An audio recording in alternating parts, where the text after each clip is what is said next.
શ્રી વિષ્ણુ પુરાણની કથાને આગળ વધારી ભાગ ચોથો।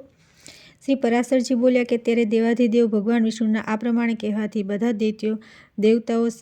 દેવતાઓ દૈત્યો સાથે સંધિ કરીને અમૃત પ્રાપ્તિ માટે પ્રયત્ન કરવા માંડ્યા। હે મૈત્રેય, દેવ દાનવ અને દૈત્યોએ અનેક પ્રકારની ઔષધિઓ લાવીને શરદ ઋતુના આકાશ જેવી નિર્મળ કાંતિવાળા ક્ષીરસાગરના જળમાં નાખી અને મંદરાચલના રવૈયા તથા વાસુકી નાગનું નેતૃ બનાવીને બહુ જ વેગપૂર્વક અમૃત મંથનનો આરંભ કર્યો। ભગવાને જે બાજુ વાસુકની પૂંછ હતી તે બાજુ દેવતાઓએ તથા જે બાજુ મુખ હતું ત્યાં દૈત્યોને નિયુક્ત કર્યા। હે મહાતેજસ્વી, વાસુકીના મુખમાંથી નીકળતા ગરમ નિશ્વાસથી બળીને સર્વ દૈત્યો નિશ્ચેત થઈ ગયા અને તે શ્વાસ વાયુથી વિક્ષિપ્ત થયેલા વાદળા પૂંછ તરફ સતત વર્ષાવાથી દેવતાઓની શક્તિમાં વૃદ્ધિ થતી ગઈ। હે મહામુને, ભગવાન સ્વયં કૂર્મ રૂપ ધારણ કરીને ક્ષીરસાગરમાં ઘૂમી રહેલા મંદરાચલનો આધાર બની ગયા અને તેઓ ચક્ર ગદાધર ભગવાન પોતાના એક અન્ય રૂપે દેવતાઓમાં અને એક રૂપે દૈત્યોમાં મળીને નાગરાજને ખેંચવા માંડ્યા હતા। હે મૈત્રેય, જે દેવતાઓ કે દૈત્યોને દેખાતું નહોતું તેવા એક વિશાળ રૂપ વડે શ્રી કેશવે ઉપરથી પર્વતને દબાવી રાખ્યો હતો। ભગવાન શ્રી પોતાના તેજથી નાગરાજ વાસુકીમાં બળનો સંચાર કરતા હતા અને પોતાના અન્ય તેજથી તેઓ દેવતાઓનું બળ વધારી રહ્યા હતા। આ પ્રમાણે દેવતા અને દાનવો દ્વારા ક્ષીર સમુદ્રનું મંથન કરવાથી પ્રથમ હવિ આશ્રયરૂપી અને દેવતાઓ દ્વારા પૂજાતી કામધેનુ ઉત્પન્ન થઈ। હે મહામુને, તે વખતે દેવો અને દાનવો અતિ આનંદિત થયા અને તેના તરફ ચિત્ત ખેંચવાથી તેમની આંખોના પલકારા બંધ થઈ ગયા। પછી સ્વર્ગલોકમાં આ શું છે, આ શું છે, આ પ્રમાણે ચિંતા કરતા રહીને સિદ્ધોની સમક્ષ મદથી ઘૂમી રહેલા નેત્રોવાળી વરુણી દેવી પ્રગટ થઈ અને ફરી મંથન કરવાથી તે ક્ષીરસાગરમાંથી પોતાની સુવાસથી ત્રિલોકને સુગંધિત કરનારું તથા સુર સુંદરીઓના આનંદમાં વૃદ્ધિ કરનારું કલ્પવૃક્ષ ઉત્પન્ન થયું। હે મૈત્રેય, ત્યાર પછી ક્ષીરસાગરમાંથી રૂપ અને ઉદારતા વગેરે ગુણોથી યુક્ત અત્યંત અદ્ભુત અપ્સરાઓ પ્રગટ થઈ। પછી ચંદ્રમાં પ્રગટ થયા, તેમને મહાદેવજીએ પોતાના લલાટ પર ધારણ કર્યા। આ પ્રમાણે ક્ષીરસાગરમાંથી ઉત્પન્ન થયેલા વિષને નાગોએ ગ્રહણ કર્યા। પછી શ્વેત વસ્ત્રધારી સાક્ષાત ભગવાન ધન્વંતરીજી અમૃતથી ભરેલું કમંડલ લઈને પ્રગટ થયા। હે મૈત્રેય, તે વખતે મુનિઓ સહિત સઘળા દૈત્યો અને દાનવો સ્વસ્થ ચિત્તે બહુ પ્રસન્ન થયા। ત્યાર પછી ખીલેલા કમળ પર વિરાજમાન અત્યંત કાંતિયુક્ત લક્ષ્મીદેવી હાથમાં કમળનું પુષ્પ લઈને ક્ષીરસાગરમાંથી પ્રગટ થયા। તે સમયે મહર્ષિઓ અત્યંત પ્રસન્નતાપૂર્વક શ્રી સૂક્ત દ્વારા તેમની સ્તુતિ કરવા માંડ્યા તથા વિશ્વાવસુ વગેરે ગંધર્વો તેમની સામે ગાન તથા ધ્રુતાચી વગેરે અપ્સરાઓ નૃત્ય કરવા લાગી।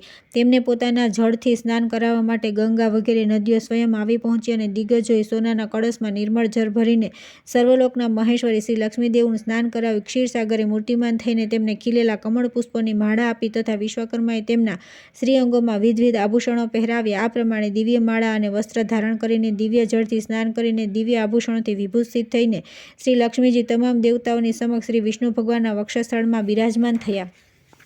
હે મૈત્રેય, તે શ્રી હરિના વક્ષસ્થળમાં બિરાજેલા લક્ષ્મીજીના દર્શન કરતીને દેવતાઓએ અચાનક અત્યંત પ્રસન્નતા પ્રાપ્ત થઈ અને હે મહાભાગ, લક્ષ્મીજીએ ત્યાગી દેવાના કારણે ભગવાન વિષ્ણુના વિરોધી વિપ્રચિત વગેરે દૈત્યો બહુ વ્યાકુળ થયા। ત્યારે તે મહાબળવાન દૈત્યોએ શ્રી ધન્વંતરીજીના હાથમાંથી તે કમંડળ ઝૂંટવી લીધું જેમાં અતિશ્રેષ્ઠ અમૃત ભરેલું હતું। તેથી સ્ત્રી મોહિની રૂપધારી ભગવાન વિષ્ણુએ પોતાની માયાથી દાનવોને મોહિત કરીને તેમની પાસેથી તે કમંડળ લઈને દેવતાઓને આપી દીધું। ત્યારે ઇન્દ્ર વગેરે દેવતાઓ તે અમૃત પી ગયા। આ જોઈને દૈત્યો તીક્ષ્ણ ખડગ વગેરે શસ્ત્રોથી સજ્જ થઈને તેમના પર તૂટી પડ્યા, પરંતુ અમૃત પીને બળવાન થયેલા દેવતાઓ દ્વારા હણાયેલી દૈત્યોની સંપૂર્ણ સેના દશે દિશાઓમાં ભાગી ગઈ અને કેટલીક સેના પાતાળલોકમાં પણ ચાલી ગઈ। પછી દેવતાઓ પ્રસન્નતાપૂર્ણ શંખચક્ર ગદાધારી ભગવાનને પ્રણામ કરી પૂર્વવત સ્વર્ગનું રાજ્ય કરવા માંડ્યા। હે મુનિશ્રેષ્ઠ, તે સમયથી પ્રખર તેજસ્વી ભગવાન સૂર્ય પોતાના માર્ગથી તથા બીજા તારાઓ પણ પોતપોતાના માર્ગે ચાલવા માંડ્યા। સુંદર તેજોમય ભગવાન અગ્નિદેવ અત્યંત પ્રજ્વલિત થઈ ઉઠ્યા અને તે જ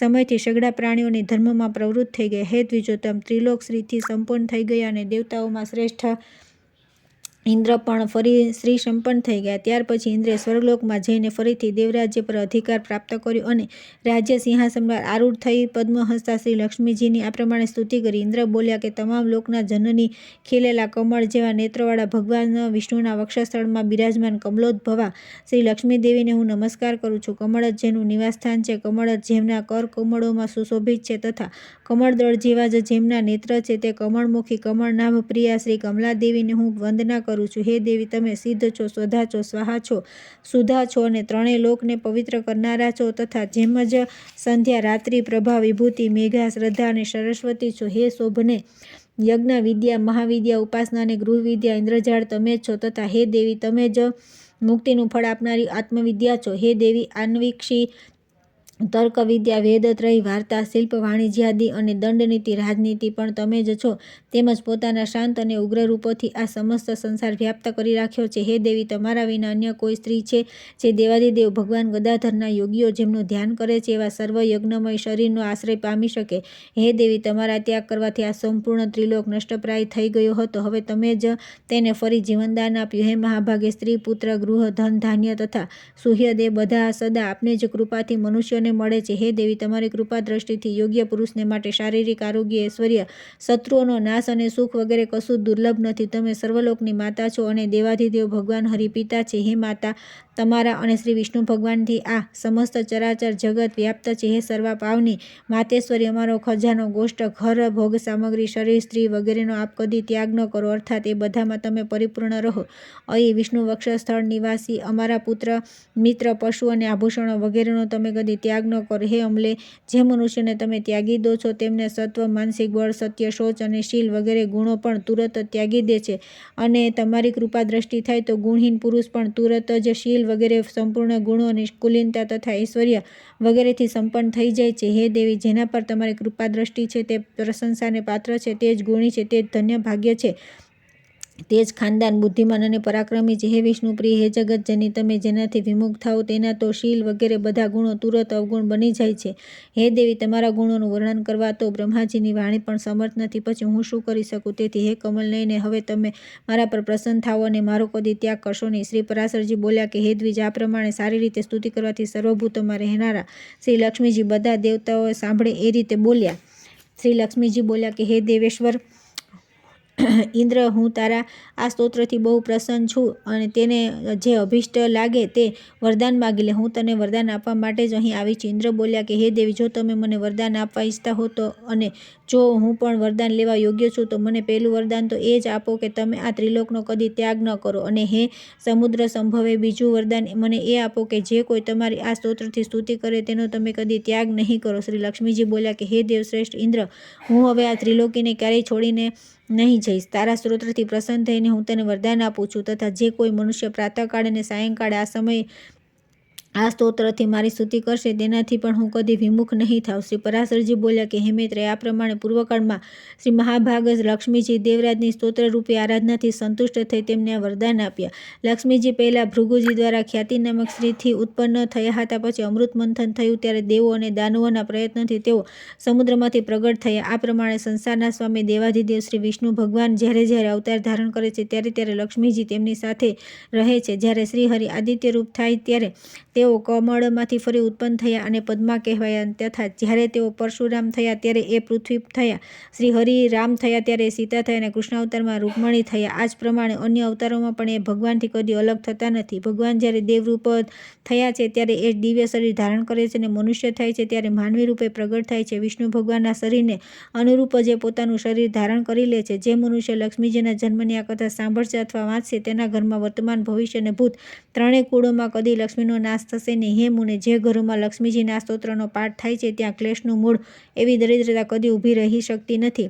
હે બ્રહ્માંડ, તમે જે મને પૂછ્યું હતું તે પ્રથમ ભૃગુની પુત્રી થઈને ફરી લક્ષ્મીજી ક્ષીરસાગરમાંથી કઈ રીતે ઉત્પન્ન થયા તો મેં તમને આ બધું વૃત્તાંત કહી દીધું. આ પ્રમાણે ઇન્દ્રના મુખેથી પ્રગટ થયેલી આ લક્ષ્મીજીની સ્તુતિ સર્વ વિભૂતિઓની પ્રાપ્તિનું કારણ છે. જે લોકો આનો દરરોજ પાઠ કરશે તેના ઘરમાં નિર્ધનતા કદી રહી શકતી નથી. ત્યાર પછી આવે છે 10મો અધ્યાય, ભૃગુ, અગ્નિ અને અગ્નિશ્વાતાદિ પિતરોના સંતાનોનું વર્ણન. શ્રી મૈત્રેયજી બોલ્યા કે હે મુનિ, મેં આપને જે કંઈ પૂછ્યું હતું તે બધું આપે વર્ણન કર્યું. હવે ભૃગુજીના સંતાનોથી લઈને સંપૂર્ણ સૃષ્ટિનું વર્ણન પણ આપ ફરીથી કહો. શ્રી પરાશરજી બોલ્યા કે ભૃગુજી દ્વારા ખ્યાતિ થી વિષ્ણુ પત્ની લક્ષ્મીજી અને ધાતા વિધાતા નામે બે પુત્ર ઉત્પન્ન થયા. મહાત્મા મેરુની અયાતિ અને નિયતિ નામની કન્યાઓ ધાતા અને વિધાતાની પત્નીઓ હતી. તેમનાથી તેમના પ્રાણ અને મુકુંડ નામે બે પુત્ર થયા. માર્કુંડથી માર્કંડેય અને તેનાથી વેદશિરાનો જન્મ થયો. હવે પ્રાણના સંતાનોનું વર્ણન સાંભળો. પ્રાણનો પુત્ર દ્યુતિમાન અને તેનો પુત્ર રાજવાન થયો. હે મહાભાગ, તે રાજવાનથી પછી ભૃગુ વંશનો મોટો વિસ્તાર થયો. મરીચિની પત્ની સંભૂતિ પૌર્ણમાસને જન્મ આપ્યો. તે મહાત્માના વિરજા અને પર્વત બે પુત્ર હતા.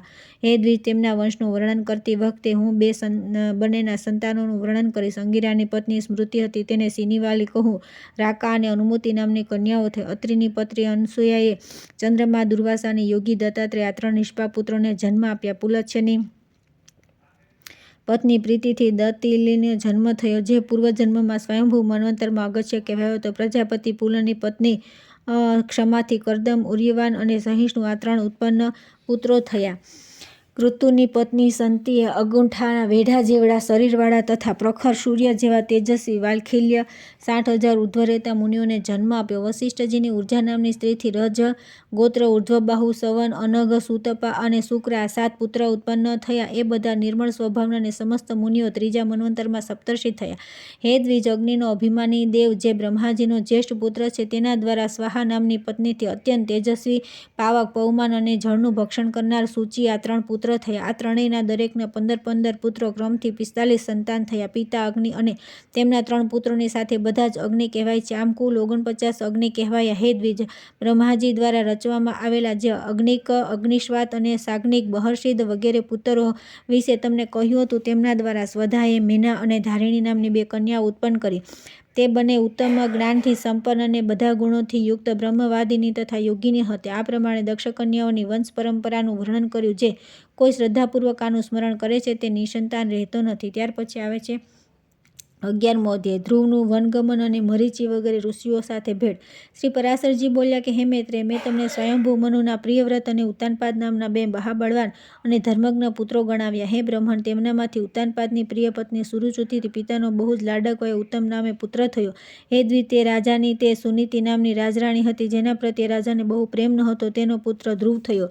એકવાર રાજ્ય સિંહાસન પર બેઠેલા પિતાના ખોળામાં પોતાના નાના ભાઈ ઉત્તમને બેઠેલો જોઈને ધ્રુવની ઈચ્છા પણ ખોળામાં બેસવાની થઈ, પરંતુ રાજાએ પોતાની પ્રિય સુરુચિની સામે ખોળામાં બેસવા આતુર થઈને પ્રેમપૂર્વક આવેલા તે પુત્રનો આદર ન કર્યો. પોતાની શોક્યના પુત્રને ખોળામાં બેસવા માટે આતુર અને પોતાના પુત્રને ખોળામાં બેઠેલો જોઈને સુરુચિ આ પ્રમાણે કહેવા માંડી: અરે લાલા, મારા પેટે જન્મ લીધા વિના કોઈ અન્ય સ્ત્રીનો પુત્ર હોવા છતાં તું આવી વ્યર્થ ઈચ્છા કેમ રાખે છે? તું અવિવેકી છે, તેથી આવી અલભ્ય ઉત્તમોત્તમ વસ્તુની ઈચ્છા રાખે છે. સાચું કહું છું કે તું પણ આ જ રાજાનો પુત્ર છે, તો પણ મેં તો તને મારા ગર્ભમાં ધારણ કર્યો નથી. સમસ્ત ચક્રવર્તી રાજાઓના આશ્રયરૂપ આ રાજ સિંહાસન તો મારા જ પુત્રને યોગ્ય છે. તું વ્યર્થ શા માટે પોતાના મનને દુઃખી કરે છે? મારા પુત્રની જેમ તને આવો ઊંચો વ્યર્થ મનોરથ કેમ થાય છે? શું તું જાણતો નથી કે તારો જન્મ સુનીતિથી થયો છે? શ્રી પરાશરજી બોલ્યા કે એ દ્વિજ, અપરમાનું આવું કથન સાંભળી તે બાળક ગુસ્સે થઈ પોતાની છોડીને પોતાની માતાના મહેલમાં ચાલ્યો ગયો. હે મૈત્રેય, જેના હાથે હોઠ થોડા થોડા ફરકી રહ્યા હતા, એવા પોતાના પુત્રને ક્રોધિત જોઈને સુનીતિએ તેને ખોળામાં બેસાડી પૂછ્યું: બેટા, તારા ક્રોધનું કારણ શું છે? તારો કોણે અનાદર કર્યો? તારો અપરાધ કરીને કોણ તારા પિતાજીનું અપમાન કરવા તૈયાર થયું? શ્રી પરાશરજી બોલ્યા કે આવું પૂછવાથી ધ્રુવે પોતાની માતાને બધી વાત કરી દીધી. જે અતિ અભિમાની સુરુચિએ તેને સામે પિતાને કહી હતી. હિંબકા ભરતા પોતાના પુત્રના આ પ્રમાણે કહેવાથી દુઃખી સુનીતિએ ખિન્ન મને અને લાંબા નિશ્વાસના કારણે અશ્રુપૂર્ણ આંખે કહ્યું. સુનીતિ બોલી: બેટા, સુરુચિએ જ કહ્યું સાચું જ છે. ખરેખર તું કમનસીબ છે. હે વત્સ, પુણ્યશાળીઓને તેમના વિરોધી આવું કહી શકતા નથી. બેટા, તું દુઃખી ન થા, કેમ કે તે પૂર્વજન્મમાં જે કંઈ કર્યું છે તેને કોણ મિટાવી શકે અને જે નથી કર્યું તેને આપી પણ કોણ શકે? તેથી તારે તેના બોલવાથી દુઃખી ન થવું જોઈએ. હે વત્સ, જેનું પુણ્ય હોય છે તેને જ રાજ્યાસન, રાજ્ય, છત્ર તથા શ્રેષ્ઠ ઘોડા અને હાથી વગેરે મળે છે, એમ સમજીને તું શાંત થઈ જા. બીજા જન્મમાં કરેલા પુણ્યના કારણે સુરુચિ પ્રત્યે રાજાના પ્રેમ છે, અને પુણ્યના અભાવે મારા જેવી સ્ત્રી માત્ર પત્ની ભરણપોષણ કરવા યોગ્ય જ કહેવામાં આવે છે. તે જ પ્રમાણે તેનો પુત્ર પણ ઉત્તમ ઘણા પુણ્યોથી સંપન્ન છે. અને મારો પુત્ર તું ધ્રુવ મારા જેવો અલ્પ પુણ્યવાન છે, તો પણ બેટા તારે દુઃખી ન થવું જોઈએ. કેમ કે જે મનુષ્યને જેટલું મળે છે તે પોતાની સંપત્તિમાં જ મગ્ન રહે છે. અને જો સુરુચિના વચનોથી તને બહુ દુઃખ થયું તો સર્વ ફળદાતા એવા પુણ્યનો સંચય કરવાનો પ્રયત્ન કર. તું સુશીલ, પુણ્યાત્મા, પ્રેમી અને સઘળા પ્રાણીઓનો હિતૈષી બની જા. કેમ કે જેમ નીચે તરફ ઢળતું પાણી આપમેળે જ પાત્રમાં આવી જાય છે, તે જ રીતે સત્પાત્ર મનુષ્યની પાસે સઘળી સંપત્તિઓ આવી જાય છે. ધ્રુવ બોલ્યો કે હે માં, તમે મારા મનને શાંત કરવા માટે જે વચન કહ્યા છે તે દુર્વચનોથી વિંધાયેલા મારા હૃદયમાં સ્થિર સહેજે રહેતા નથી. તેથી હવે તો હું એવો જ પ્રયત્ન કરીશ જેથી તમામ લોકોના આદરણીય સર્વશ્રેષ્ઠ પદને પ્રાપ્ત કરી શકું. રાજાની પ્રિય તો અવશ્ય સુરુચિ જ છે, અને મેં તેના ઉદરથી જન્મ પણ ન લીધો. તો પણ હે માં, તમારા ગર્ભમાં વૃદ્ધિ પામેલા એવો મારો પ્રભાવ પણ જોઈ લેજો. ઉત્તમ કે તેને પોતાના ગર્ભમાં ધારણ કર્યો છે. મારો ભાઈ જ છે. પિતાનું આપેલું રાજ્ય શાસન ભલે તેને જ મળે. ભગવાન કરે એવું જ થાય. હે માં, હું તો કોઈ બીજાના આપેલા પદનો ઈચ્છુક નથી. હું પોતાના પુરુષાર્થથી તે પદની ઈચ્છા કરું છું, જેને પિતાજીએ પણ પ્રાપ્ત કર્યું નથી. શ્રી પરાશરજી બોલ્યા કે માતાને આ પ્રમાણે કહીને ધ્રુવ તેના મહેલમાંથી નીકળી ગયો અને નગરની બહાર આવીને બહારના ઉપવનમાં પહોંચ્યો. ત્યારે ધ્રુવે પહેલેથી જ આવેલા 7 મુનીશ્વરોને કૃષ્ણ મૃગ ચર્મના આસન પર બેઠેલા જોયા. તે રાજકુમારે તે બધાને પ્રણામ કરી અત્યંત નમ્રતા અને યથાર્થાભિવાદન વગેરે કરીને કહ્યું કે ધ્રુવે કહ્યું કે હે મહાત્માઓ, મને આપ સુનીતિથી ઉત્પન્ન થયેલ રાજાના ઉત્તાનપાદનો પુત્ર જાણો. હું આત્મગ્લાનિના કારણે આપની પાસે આવ્યો છું. ઋષિ બોલ્યા કે રાજકુમાર, હજી તો તું 4-5 વર્ષનો બાળક છે. હજી તારા માન અપમાનનું કોઈ કારણ જણાતું નથી. તારે કોઈ ચિંતાનું કારણ પણ નથી, કેમ કે હજી તારા પિતા હયાત છે. અને હે બાળક, તારી કોઈ પ્રિય વસ્તુ ખોવાઈ ગઈ હોય એવું પણ અમને દેખાતું નથી, તથા અમને તારા શરીરમાં પણ કોઈ વ્યાધિ દેખાતી નથી. તો પછી જણાવ કે તારી ઉદાસીનતાનું કારણ શું છે? શ્રી પરાશરજી બોલ્યા કે ત્યારે ધ્રુવે સુરુચિને જે કંઈ કહ્યું હતું તે તેમને કહી સંભળાવ્યું. તે સાંભળીને તે ઋષિઓ પરસ્પર આ પ્રમાણે કહેવા લાગ્યા કે અરે ક્ષત્રિય જે જ કેવું પ્રબળ છે, જેથી બાળકમાં પણ આટલી અક્ષમા કે પોતાની અપરમાના વચન તેના હૃદયમાંથી હટતા નથી. ક્ષત્રિય કુમાર, આ અપમાનના કારણે તે જે કંઈ કરવાનો નિશ્ચય કર્યો છે તે તને યોગ્ય લાગે તો અમને જણાવી દે.